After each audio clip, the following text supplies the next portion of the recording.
এই যে আলুর বড়া ভাজা, এটা আমার ফেভারেট আর কি আজকের খাবারে। কি বলবো, এটা সবচাইতে আমার টেস্ট লাগে আর কি। খাওয়া এইটা হলেই ভাত খাওয়া হয়ে যায়, আর কিছু দরকার নেই।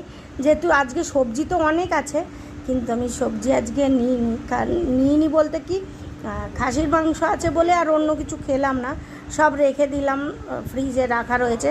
মাছের তরকারি রয়েছে, তোমার চিকেন রয়েছে, আর আমি খালি নিয়েছি বড়া আর খাসির মাংস। এই যে তোমাদেরকে দেখাচ্ছি খাসির মাংস, আমার মেয়ে দেখো সব রেখে গেল সব। এই যে খাসির মাংস, হাড়, আমি তো হাড় খেতে পারি না, ওই জন্য এই যে খাসির মাংস, আমি হাড় খেতে পারি না বলে মানে এই যে খাসির মাংস রয়েছে সব, ঠিক আছে, খাসির মাংস।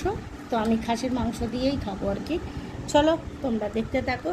আর লেবু চিপে, মেন হচ্ছে আমি আজকে লেবু চিপে ভাত খাবো। খাসির মাংসটাও বড় কথা না।